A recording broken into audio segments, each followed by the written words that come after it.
안녕하십니까? 법정입니다. 오늘 이 자리에서는 다 잘해줄 필요 없다는 가르침을 주제로 이야기를 나눠보고자 합니다.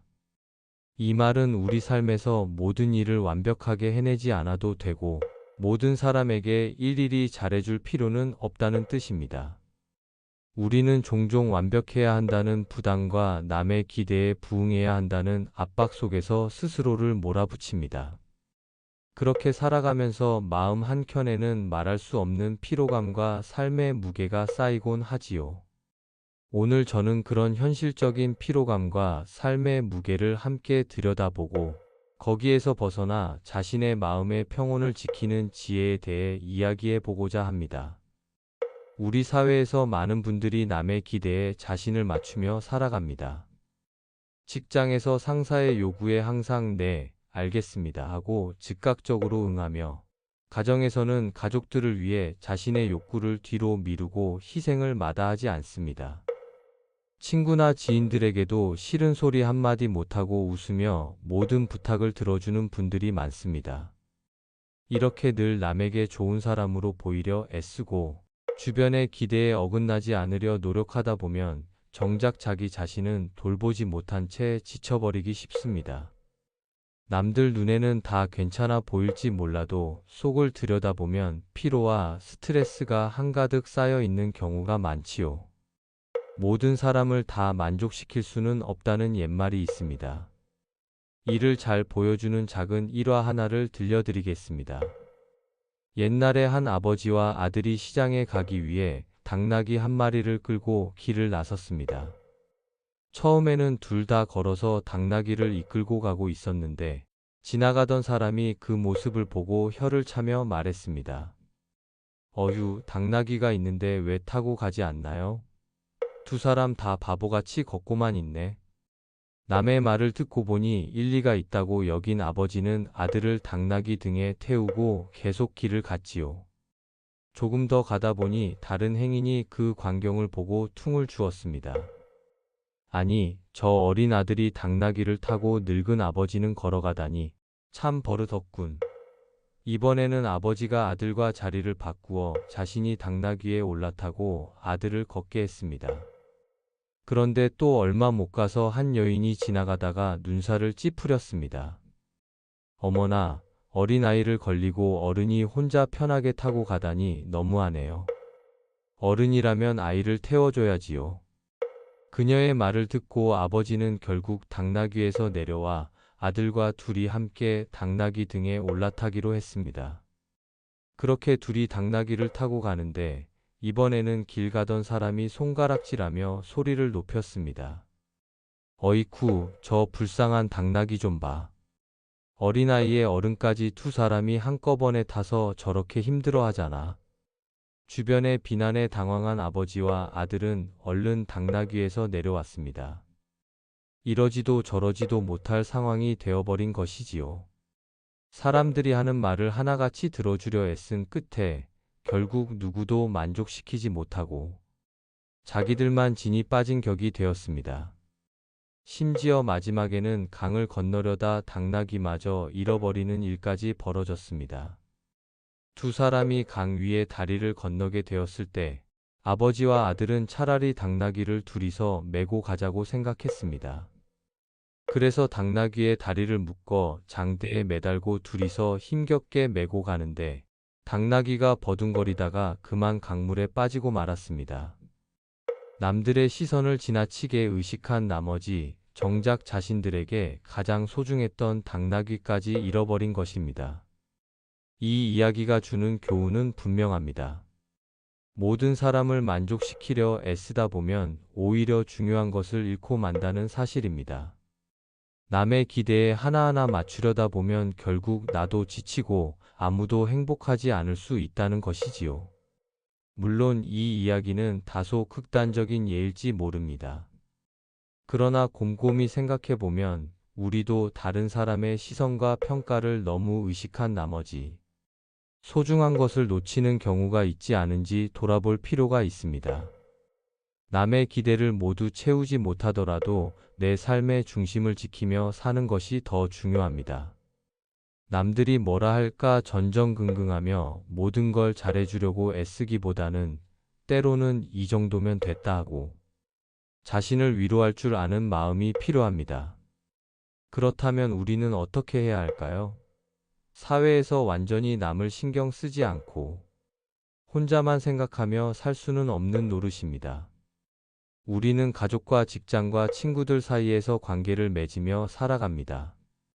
서로 돕고 배려하면서 더불어 살아가는 것이 인간 삶의 아름다움이기도 하지요. 남에게 잘해주는 것 자체는 분명 소중한 덕목입니다. 그러나 문제는 내 한계를 넘어 모든 것을 다 해주려 하는 것입니다. 내가 감당할 수 있는 범위를 넘어서까지 무리해서 잘해주려고 애쓰면 결국 그 관계도 불편해지고 맙니다. 건강한 관계를 위해서는 적절한 거리를 지키는 지혜가 필요합니다. 사람과 사람 사이에는 눈에 보이지 않는 적당한 거리가 있습니다. 너무 가까이 붙어 있으면 상처를 줄 수도 있고 너무 멀면 정이 식기 마련이지요. 특히 상대에게 항상 맞춰주기만 하면 겉으로는 큰 충돌 없이 지낼 수 있을 것 같지만 사실은 속마음의 불편함과 섭섭함이 쌓이게 됩니다. 우선 좋은 인간관계를 오래 유지하려면 상대와 내가 다르다는 점을 인정해야 합니다. 가까운 사이라 해도 결국 나와 타인은 다른 사람입니다. 각자의 생각과 가치관, 살아온 방식이 다르고 중요하게 여기는 것들도 조금씩 다를 수밖에 없습니다. 이 다름을 인정하지 않고 늘 상대를 나와 똑같이 만들어 놓거나 혹은 내가 억지로 상대에게 맞추기만 하면 보이지 않는 균열이 생겨나기 쉽습니다. 처음에는 갈등을 피하려고 참고 맞춰주지만 나중에는 참았던 불만이 터져 나오기도 합니다. 나와 다르다고 해서 상대가 틀린 것이 아님을 받아들이고 서로의 차이를 자연스럽게 인정할 때 비로소 마음 편한 관계가 지속될 수 있습니다. 다음으로 지나친 간섭을 하지 않는 것이 중요합니다. 내가 상대를 위하는 마음이라 하더라도 상대의 삶, 깊숙한 부분까지 간섭하려 들면 오히려 관계에 금이 갈 수 있습니다. 지나친 개입과 간섭은 자칫 상대의 생각과 선택을 무시하는 것이 되기 쉽습니다. 누구에게나 자신만의 삶의 영역이 있습니다. 부모와 자식 사이라도 부부 사이라도 대신 넘지 말아야 할 선이 있습니다. 도움을 줄 수는 있어도 상대가 스스로 결정해야 할 부분까지 참견해서는 안 됩니다. 내가 옳다고 생각해도 상대가 그것을 받아들일 준비가 없을 수도 있고 각자의 속도가 있는 법입니다. 가까운 사이일수록 이러한 경계를 서로 존중해 주어야 합니다. 함부로 남의 인생에 간섭하려는 마음은 내려놓는 것이 좋습니다. 서로에게 적당한 공간과 자유를 허락할 때 오히려 각자는 자기 역할을 다하면서도 더 돈독한 관계를 유지할 수 있습니다. 그리고 모든 관계를 평생 붙잡아 두고 싶어 하는 집착도 내려놓을 필요가 있습니다. 때로는 좋은 인연도 흐름이 닿으면 자연스럽게 멀어질 수도 있는 법입니다. 모든 인간관계가 반드시 영원해야 하는 것은 아닙니다. 사람 사이의 만남과 이별은 자연스러운 삶의 한 부분입니다. 너무 관계를 붙들어 매려하면 서로에게 부담이 되고 각자의 성장에 걸림돌이 될 수도 있습니다. 인연이 다했다고 느껴질 때 조용히 놓아줄 줄 아는 용기도 때로는 필요합니다. 소중한 사람이 내 곁을 떠나거나 관계가 예전 같지 않게 멀어지면 마음이 아프지요. 그러나 변화하는 인연의 흐름을 억지로 붙잡아 두려고 하지 말고 그것을 자연의 이치로 받아들이는 지혜가 필요합니다. 때로는 손에서 모래를 놓아줄 때 비로소 손에 남아있던 따뜻함을 느낄 수 있는 것처럼 지나간 인연을 놓아주면 내 마음도 덜 다치고 남은 인연들을 더 소중하게 여길 수 있게 됩니다. 너무 묶여 있으면 자유를 잃게 된다는 말이 있습니다. 관계도 그렇습니다. 적절히 흘려보낼 줄 알아야 서로가 자유롭고 편안해질 수 있습니다. 이렇게 관계에서 건강한 거리를 지키면 내 마음의 평온도 지킬 수 있습니다. 항상 남의 일에 휘둘리고 남의 감정에 휩싸여 살면 내 마음은 쉴 틈이 없습니다. 반면에 필요한 배려는 하면서도 내 중심을 잃지 않고 적당히 거리를 두고 관계를 맺으면 마음에 여유가 생깁니다. 내 마음의 평온을 지키는 삶이란 남과 적당한 거리를 두며 내 안의 고요함을 간직하는 삶이라고 할 수 있습니다. 내 마음이 평온해야 비로소 남을 진심으로 도울 여유와 에너지도 생기는 법입니다. 마음의 평온을 지키려면 일상 속에서 작은 습관과 실천이 필요합니다. 세상이 아무리 바쁘게 돌아가도 잠깐씩은 내 마음을 들여다보는 시간을 가져야 합니다. 예를 들어 매일 몇 분이라도 조용히 앉아서 호흡을 가다듬고 아무 생각 없이 쉬어보는 시간을 가져보십시오. 창밖에 흐르는 구름을 멍하니 바라보거나 따뜻한 차 한 잔을 마시며 멍하게 있는 것도 좋습니다. 이런 사소한 멈춤의 순간들이 마음의 풍경을 바꾸어 놓습니다. 분주하게 흩어졌던 마음이 조금씩 가라앉고 제자리를 찾는 것을 느끼게 될 것입니다. 제가 예전에 조용한 산사에 앉아 연못에 떨어지는 빗방울을 바라본 적이 있습니다. 빗물이 후두둑 떨어질 때마다 연못물이 일렁여 바닥이 전혀 보이지 않았습니다. 그런데 비가 그치고 나니 거짓말처럼 연못이 맑게 가라앉아 주변 나무와 하늘을 거울처럼 비추는 것이었습니다. 우리의 마음도 이와 같습니다. 계속해서 걱정과 스트레스의 빗방울이 떨어지면 혼란스럽지만 잠시 멈추고 고요히 마음을 놓아두면 다시 맑고 평온한 본래의 모습을 드러냅니다. 그 맑은 마음을 회복하는 시간이 바로 내 마음의 평온을 지키는 비결입니다. 바쁜 일상일수록 이렇게 잠깐의 고요한 시간을 의식적으로 가져보시기 바랍니다. 이제 거절의 용기에 대해 이야기해 볼까요? 아마 여기 계신 분들 중에도 남의 부탁이나 기대를 차마 거절하지 못해서 힘들었던 경험이 있으실 것입니다. 거절을 못하는 이유는 상대방이 실망하거나 나를 싫어하게 될까봐 두려워서일 때가 많습니다. 착한 사람이라는 평판을 잃지 않고 싶은 마음에 내키지 않는 부탁도 억지로 들어주곤 하지요. 부탁을 받으면 자신의 사정은 제쳐두고 당장 예, 해드릴게요 라고 말한 후 나중에 속으로 한숨 짓는 분들도 계십니다. 하지만 모든 부탁에 예라고만 답하다 보면 결국 내가 감당하지 못할 일까지 떠안게 되는 경우가 생깁니다. 그리고 그렇게 무리해서 맡은 일은 결국 잘 해내지 못하거나 억지로 하느라 내 마음에 큰 부담으로 남습니다. 처음에는 상대를 위해 희생했지만 나중에는 스스로 지쳐서 원망하는 마음이 생길 수도 있습니다. 예를 들어 내키지 않지만 억지로 남의 부탁을 들어주면 표정이나 태도에 불편함이 묻어나기 마련입니다. 그러면 부탁한 상대도 결국 불편함을 느끼게 되지요. 이렇듯 억지로 희생하는 관계는 겉보기에는 평화로워 보여도 그 속에는 오해와 불만이 쌓일 수밖에 없습니다. 때로는 정중하게 거절하는 편이 나을 때도 있습니다. 지금 제 형편으로는 그 일을 도와드리기가 어렵겠습니다. 이해해 주세요. 라고 솔직하게 말하는 것이 결국 서로에게 더 좋은 선택일 수 있다는 것입니다. 처음에는 용기가 나지 않을 수 있습니다. 이렇게 거절했다가 실망하면 어쩌나 마음이 불안할 수 있지요. 그러나 진정한 친구나 가족이라면 내가 어렵게 거절의 말을 전해도 그 마음을 이해하고 존중해 줄 것입니다.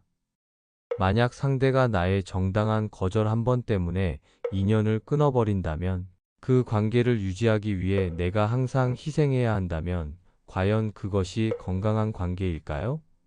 매번 내가 헌신해야만 유지되는 관계라면 한 번쯤은 그 관계의 의미를 돌아볼 필요가 있습니다.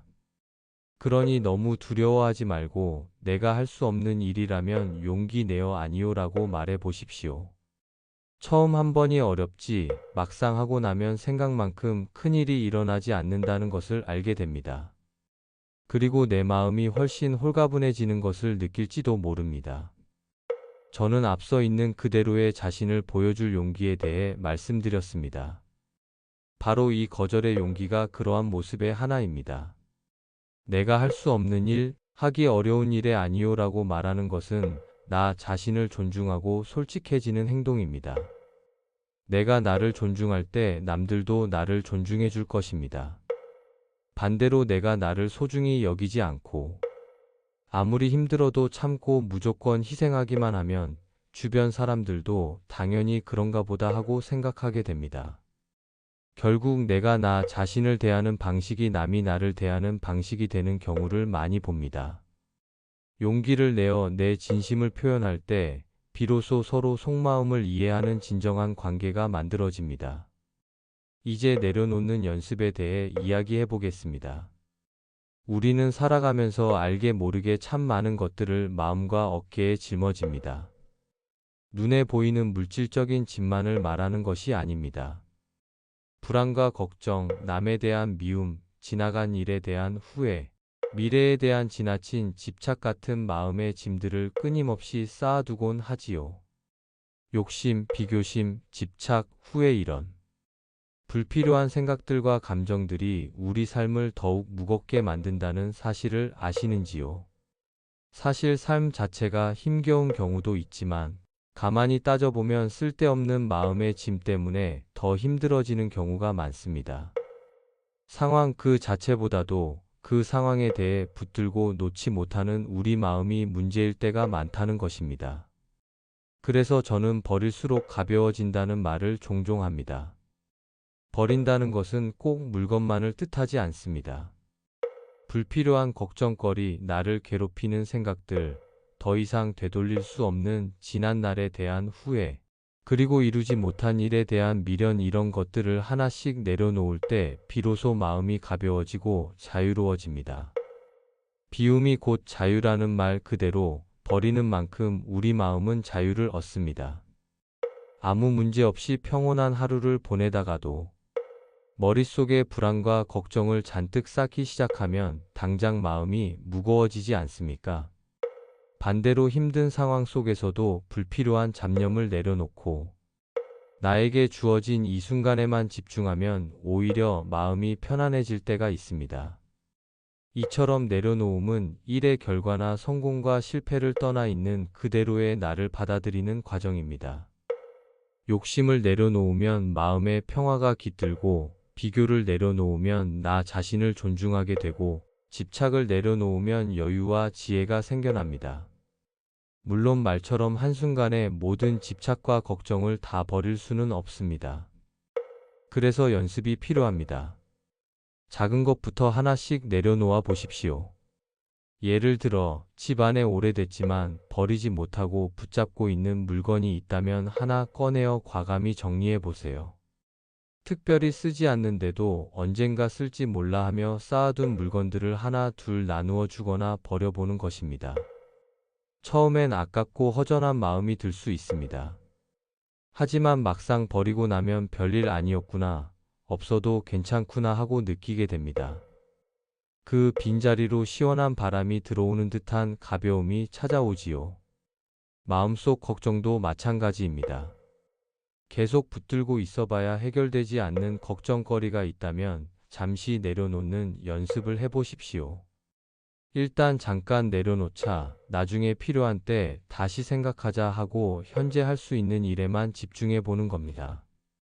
밤에 자려고 누웠는데 내일 일이 걱정된다고 계속 고민하면 잠도 못 자고 힘들기만 하지요. 그럴 땐 지금은 내가 쉴 시간이다 하고 과감히 그 생각을 내려놓는 것입니다. 이렇게 하나씩 내려놓다 보면 놀랍게도 마음이 점점 가벼워지고 평온해집니다. 그리고 깨닫게 됩니다. 세상에 꼭 내가 쥐고 통제해야 할 것은 그리 많지 않다는 사실을요. 오히려 내려놓을 때 새로운 것이 들어올 자리가 생깁니다. 내 손에 이것저것 한가득 쥐고 있으면 새로운 인연도 좋은 기회도 잡을 수 없지요. 때로는 움켜쥐는 것보다 놓아버리는 것이 더 큰 용기입니다. 그 용기가 우리에게 자유를 줍니다. 다음은 모든 일을 완벽히 하지 않아도 된다는 자각에 대해 말씀드리겠습니다. 우리는 때때로 한 번의 실수로 모든 것이 망쳤다고 여기거나 완벽하게 해내지 못하면 안 된다는 강박에 사로잡힙니다. 그러나 돌이켜 생각해 보십시오. 세상에 실수 한 번 하지 않고 살아가는 사람은 단 한 명도 없습니다. 누구나 크고 작은 실패와 시행착오를 겪으며 앞으로 나아갑니다. 사실 실수는 과정의 일부입니다.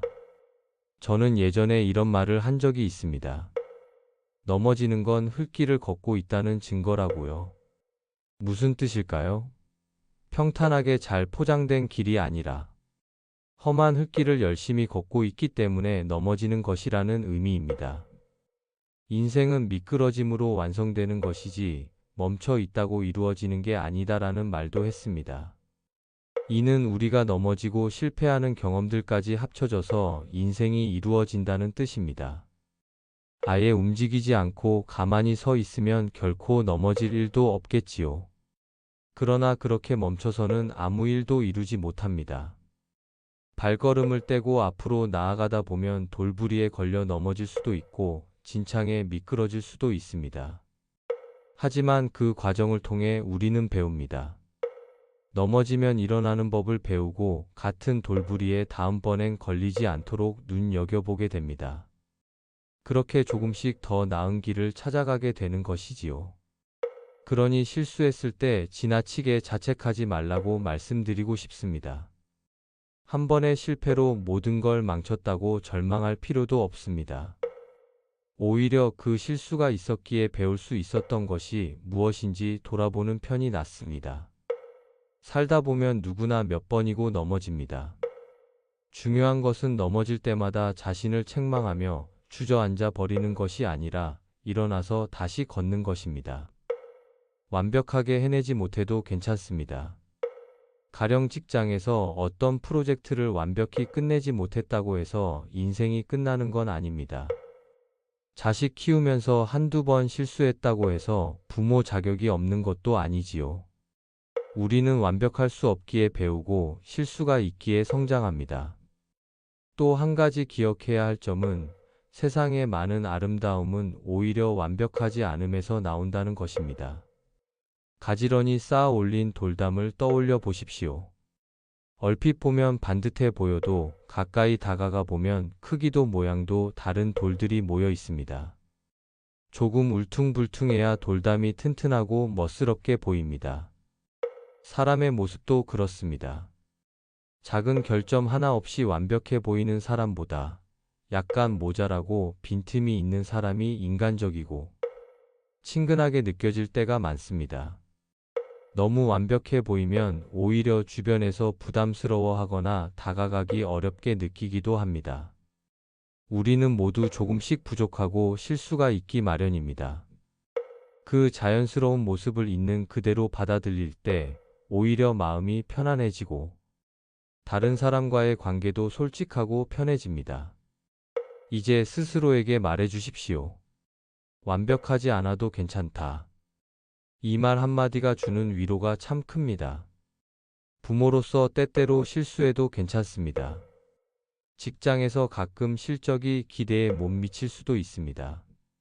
친구나 배우자에게 잘못하고 상처 줄 때도 인간이다 보니 있을 수 있습니다.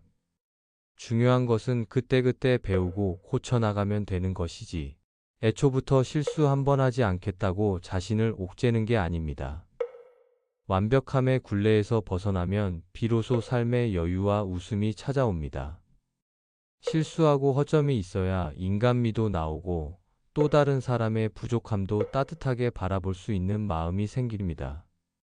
결국 내가 내 부족함을 받아들일 때 타인의 부족함도 품을 수 있는 법입니다. 마지막으로 강조하고 싶은 것은 조용한 자기 돌봄의 중요성입니다. 자신을 돌본다는 말이 때로는 이기적으로 들릴지 모르겠습니다. 하지만 결코 자기 돌봄은 이기적인 사치가 아닙니다. 오히려 내가 나 자신을 돌봐야 남도 돌볼 수 있습니다. 내 등불에 기름이 다 떨어졌는데 어떻게 다른 사람의 길을 밝혀줄 수 있겠습니까? 내 컵에 물이 가득 차 있어야 다른 사람의 컵에도 따라줄 수 있는 법입니다. 지금 이 자리에 많은 중장년 청중 여러분께서는 아마 평생을 가족과 일, 타인을 위해 헌신하며 달려오셨을 겁니다. 자신의 건강과 행복은 뒷전으로 미룬 채 부모로서 자식들을 뒷바라지하고 회사에서 직원으로 상사로 책임을 다하고 사회 구성원으로서 의무를 다하며 살아오셨겠지요. 이제는 여러분 자신에게도 온정과 휴식을 선물해 주실 시간입니다. 조용한 자기만의 시간을 가지는 것을 두려워하거나 미루지 마십시오. 잠깐이라도 아무 일도 하지 않고 쉬는 시간을 가져보세요. 그것은 게으름이 아니라 내 영혼을 채우는 시간입니다. 피곤할 땐 충분히 잠을 자고 정신이 산만하고 지칠 땐 하던 일을 잠시 멈추고 쉼을 가지세요.